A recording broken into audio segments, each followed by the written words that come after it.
So, hi guys! Welcome back to my YouTube channel. So, for today's video, gagawin na tayo ng reaction video dito sa ating naabangan. Ito po ang ating What Lies Beneath. At yun na guys, grabe, sobrang ganda na nito. At nakakilabot din yung mga kaganapan dito guys. Siyempre, alam kong inaabangan nyo rin po ang ating SOF. Yun po ay magkakaroon po tayo tomorrow po. Pero for today's video, ay subaybayan natin at sabay-sabay natin itong bigyan ng komento at mag-react dito sa ating What Lies Beneath. At yun na guys, huwag na patagalin to. Pero kung hindi ka pa nakapag-subscribe, huwag mo sana nakalimutan na i-click ang subscribe button. I-click mo na rin po yung bell para ma-notify ka sa tuwing maglalabas ako ng mga ganitong reaction video. And then syempre guys, ginawa ko to para po sa lahat po ng hindi kaya mag-avail ng ating mga paboritong teleserye ay makapagsubaybay pa rin po. So yun na guys, eto na po ang ating full video reaction episode. What Lies Beneath.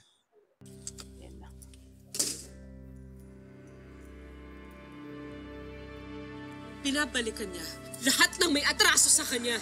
Kaya niya nagawa yan kay Celestino. At kaya niya balak gawin sa amin yun. Hindi paglaya ang nasa utak ng kapatid mo.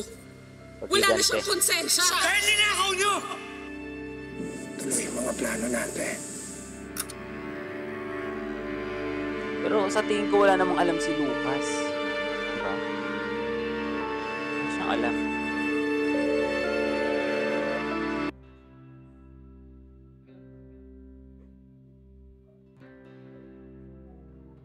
Ayan. Nag-loading pa nga.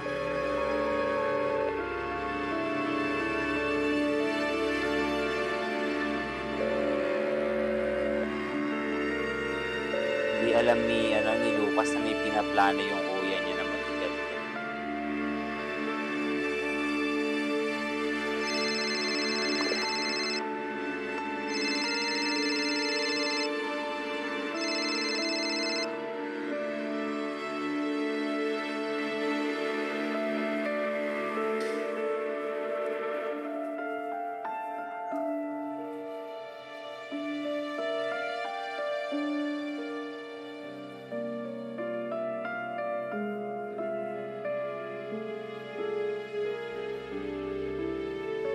Papakahirap pa naman siya para lang maging okay. Ito yata yung plano nila, no? Yung kapatid. Pinatunayan mo na kahit anong gusto mo, kaya mo makuha. Di lahat, kuya. Bakit ang lalabas dito?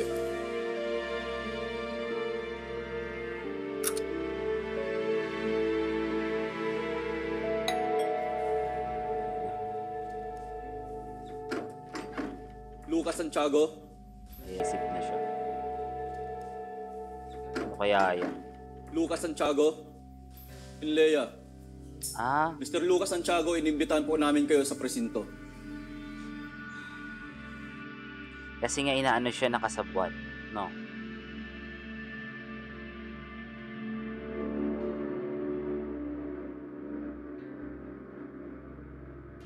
Sabi sa balita, hinahanap na siya. Siguro namang mahuhuli siya agad, di ba? Hindi ba? Naalerto na ang buong Enlea. By now, nakarating na sa kanila yung alarm order tungkol kay Edong. Hahanapin nila si Edong sa lahat ng posible niyang puntahan, pagtaguan. Kasama na dyan ang Amuraw. Dahil nandito yung targets niya. Tayo.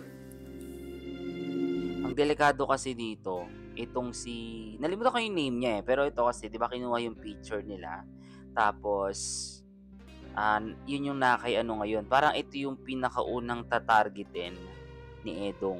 Yun yung nakikita ko dito. Siya talaga yung unang target.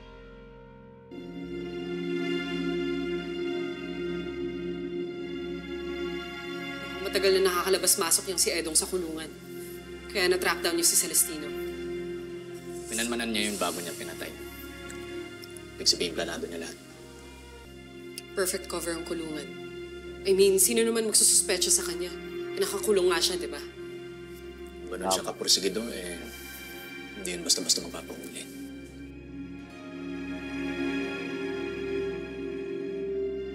Magaling na abogado si Eric. You can't take him! You can't take away my son! You can't take him!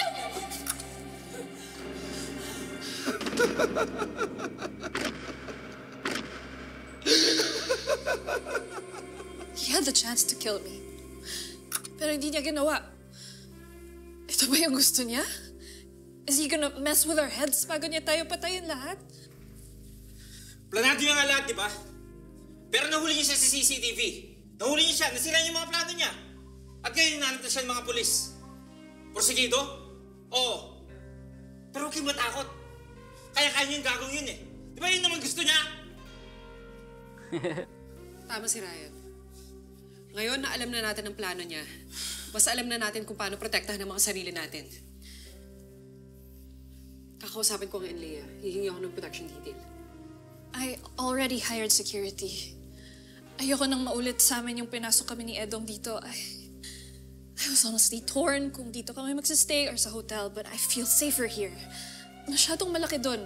Masyadong maraming pwedeng pasukan.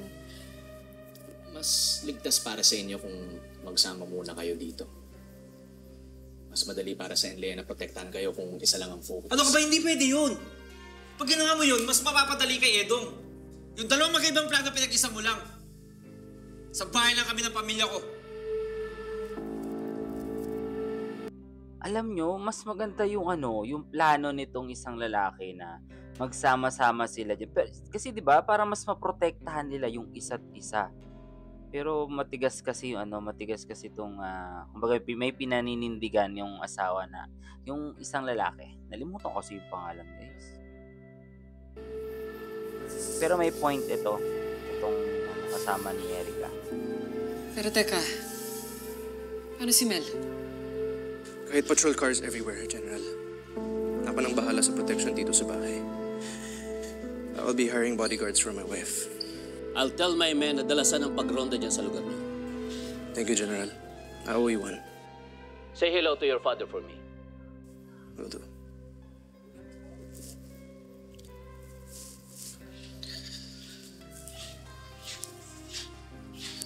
General Carayon will coordinate with the Enlea. This area will be crawling with police. Hindi makakalapit yung taong yun sa atin.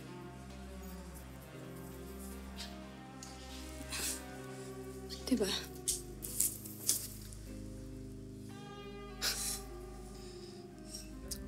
This guy's really pissed he put him in prison, huh?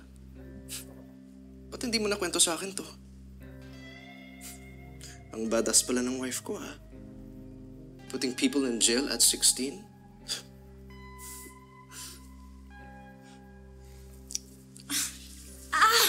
Grabe. Babe, I'm sorry. Babe, I'm sorry, okay?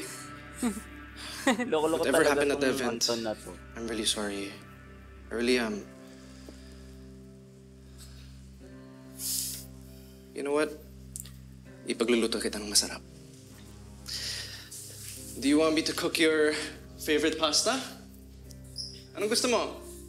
Let the chef know. Are you enjoying this? Well, habang hindi pa siya nahuhuli, we can stay cooped up in here for a while. Ako ang bodyguard mo. At ikaw naman ang mag-aalaga sa akin. Remember the pandemic? When it was just you and me here sa bahay? Buong mundo nagko-complain dahil trap sila sa mga bahay nila. And I wasn't. Kasi I was trapped with you. Pagkaloko talaga to Anton na to. Marami akong mga events and meetings na nakaschedule. At ayoko na maapektuhan yun. You said you hired bodyguards. Then just have one follow me around.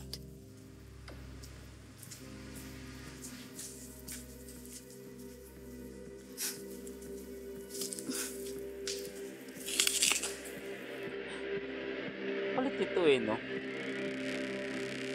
Pakishare na lang kay Mel yung napag-usapan natin, ha? Alam nyo guys, yung itong sitwasyon ni Mel, para na rin siyang hinahabol ni Edong. Kasi 'di ba sinasaktan siya, talagang kinakawawa siya ng asawa niya, itong ni Anton, 'di ba? Parang ganun din, parang nandun talaga siya sa in danger. Pero pakisabi na rin sa kanya to take necessary precautions. Teka, hanggang kailan? Kayo na mismo nagsabi, di ba? Hindi basta-basta nagpapahuli si Edong. O hanggang kailan tayo kaya proteksyonan na Enleia? Kaya ba nila na ilang linggo? Ang daldal talaga nito. Eh paano kung umabot to na ilang buwan? Paano yung mga buhay natin?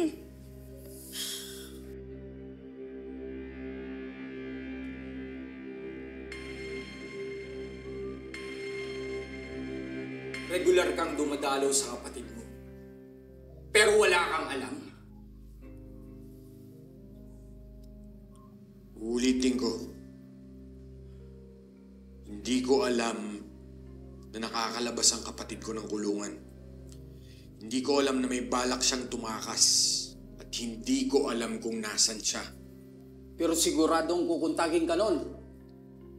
Bakit ba akong kino-question nyo? Ba't di nyo imbestigahan yung mga tao dun sa bagong bayan? Tama, tama. Silang gumagawa ng kalokohan at sila nakakaalam ng galaw ng kapatid ko. Pinakalat ng identifying details pati mukha niya sa lahat ng presinto sa buong bansa. Lahat ng pwede niyang puntahan at pagtaguan, mamanmanan namin. Ano ba sa tingin mo ang gagawin ng mga pulis sa isang mamamatay pulis, ha? Kaya kung gusto mong makabalik pa ng buhay sa kulungan niyang kapatid mo, magsalita ka! Galing. Galing naman ng ating ng pulis.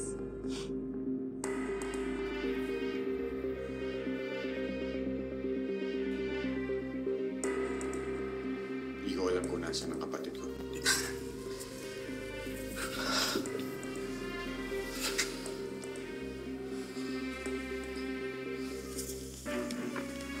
Alam nyo guys, totoo naman kasi yung yung sinasabi nito ni Lucas. Wala talaga siyang kaalam-alam. Kaya nga 'di ba tinawagan niya agad nung nakaraang episode na niya nung nalaman niya na nakita nila Erica na lumabas itong si Edong. Pero 'di ba nga sabi niya wala kasi talaga siyang alam. Wala talaga. Yun yung nakikita ko.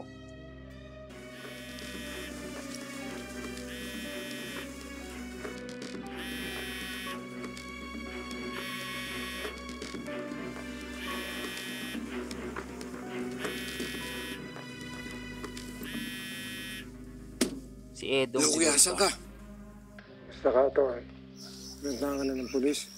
Hindi lumabas. Wala sa usapan natin to, kuya. Malamang naman nakakalabas na ng kulungan. Pinapadeliver sila sa akin, Ton. Droga. Mga warden may pasimuno. Ba't mo to ginawa? Ton, nangako ko sa'yo, di ba? Hindi na ako gumagamit, hindi na ako uulit nun. Runner lang ako dito. Pinipilit ka nilang maging runner. Dilinisin natin. Mag-witness ka. Kuya, malapit na yung commutation of sentence mo. Hindi na importante yun, Ton. Anong hindi yun ang importante? 1 o 2 taon makakalaya ka na. May kwarto ka na sa kondo ko. Hindi ko pa nasabi sa'yo ang buong kwento. Grabe. Yung mga pulis din kasi may problema. Yun lang ang alam mo to.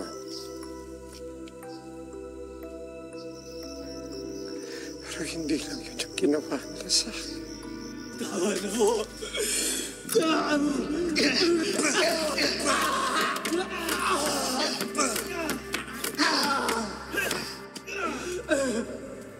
Ang gagawin mo, Tatang?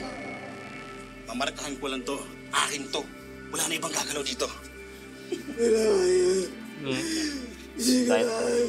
Kami talagang maloloko sa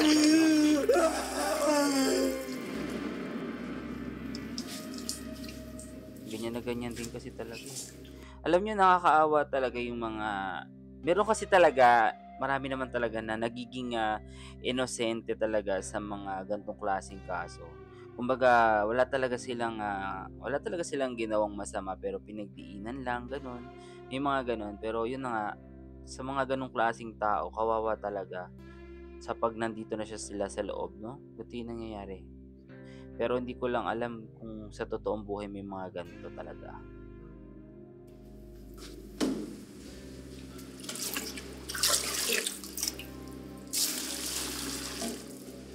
Putang ina, asan yung tubig na pinahihib ko?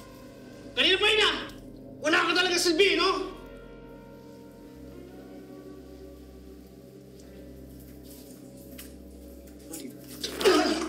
Grabe. Grabe.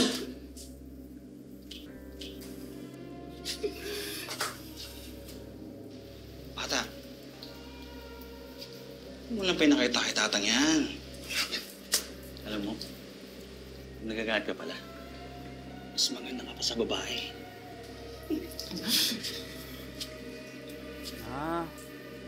Nagsamantalahan siya ng ano. Masabi ko sa'yo, akin ka. Sige, subukan mo. Papasagin ko mukha mo! Ganun.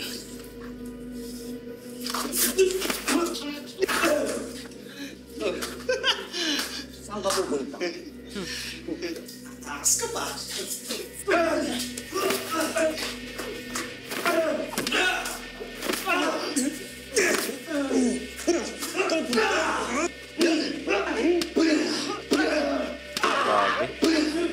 Grabe. Grabe yung dinanas niya dito, guys. Kaya pala talagang yung paghihiganti niya nagiging brutal yung ginagawa niya, no? Lalo dun sa pulis. Ayo! Kawan!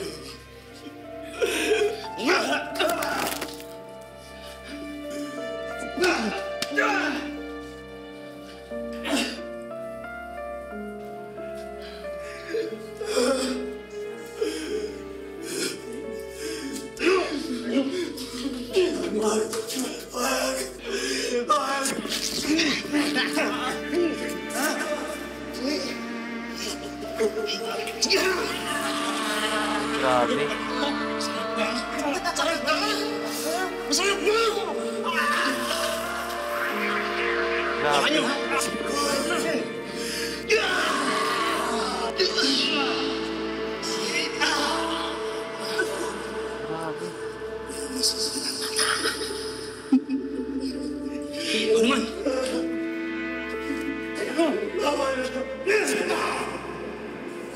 Sisisi mo ba ako, Apo?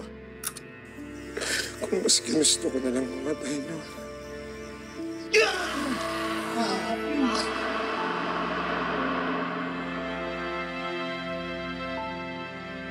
Grabe.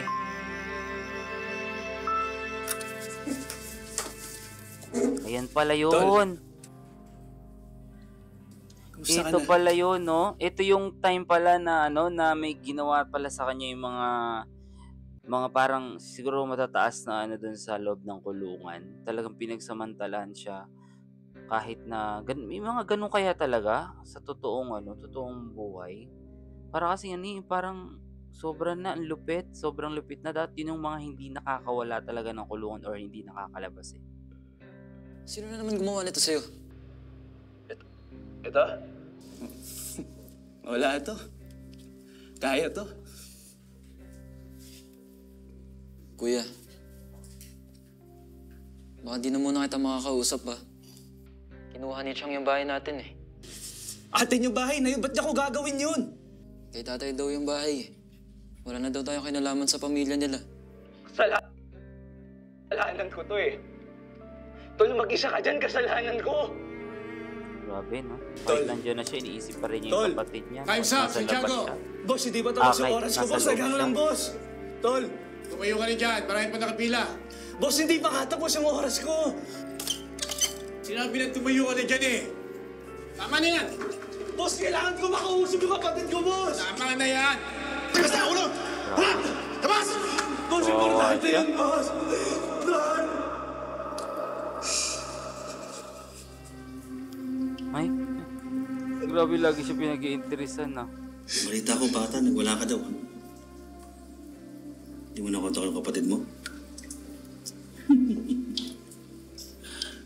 Alam mo anong problema sa'yo? Mahina ka. Kaya hindi ka tumagal sa labas. Alam mo, hindi ka rin tatagalit sa loob eh. Pero dahil sa akin ka, protektahan kita. Protektahan? Grabe nga yung ginagawa sa kanya. Loko din to eh, no? Pagigil. Ilang beses ko hiniling na sana mamatay na lang ako. Akala ko yung kinuha nila sa akin hindi na mababalik kahit kailan. Grabe.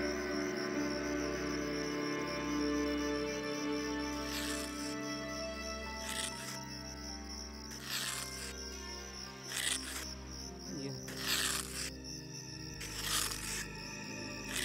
Ah. Lah. Baka may binabalak siya. Papatayin ko na yung sarili ko noon.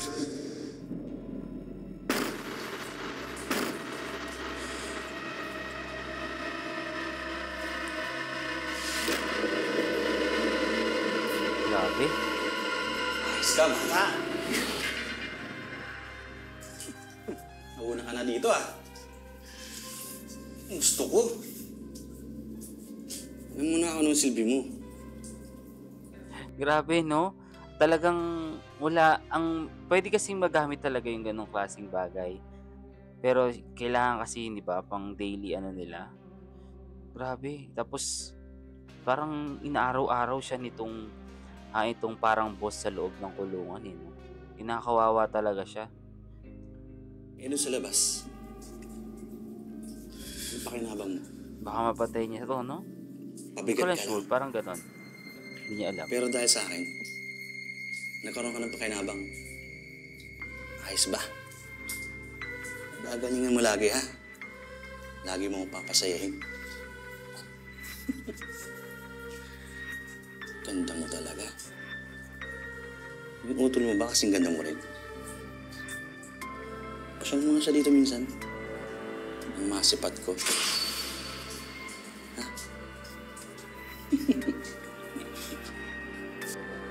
Dari ka. May hawak na. Talaga na nanay mo! Pagbabayaran mo ang lahat ng to! Hindi ba ako tapos sa'yo? Sobrang sama ng tatay mo! Pinatay nanay mo! Kinuha ni Chang yung bahay natin. Dari ka. Nalayas niya ako. Labas-pasok ang anak ko sa rehab dahil sa'yo. Tarantado ka! Pag natapos na ako sa'yo, pupulutin ka sa basurahan.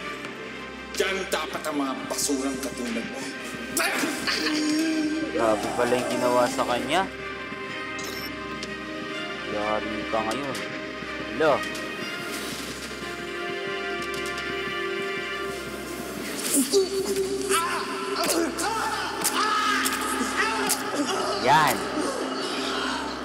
Yan. Yan ang nararapat sa'yo.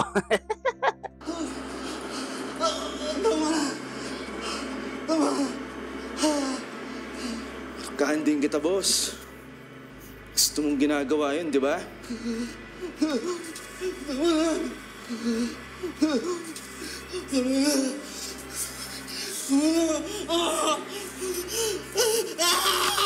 Grabe. Grabe. Intindi.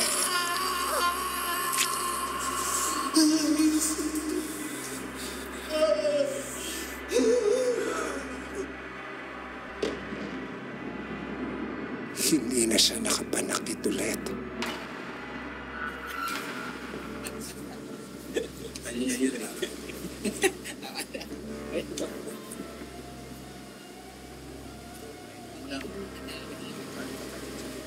Ah, nice.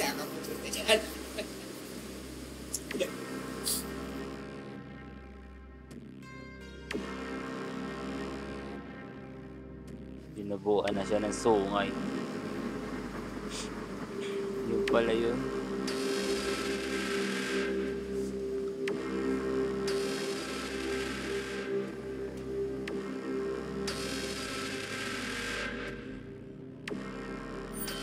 Wala nang nakagalaw sa akin ulit. Kumbaga kailangan lang pala kapag nandiyan ka sa loob, wag kang yung basta, kaso syempre una sa lahat, kung lalaban ka, masasaktan ka talaga. Pero sa tingin ko, wala na kasi siyang wala na siyang choice, di ba? Kasi di ba nga balak niya ng gawin yung hindi dapat. Pero ginawa niya, lumaban na lang siya. So, ngayon, siya na yung kinakatakutan.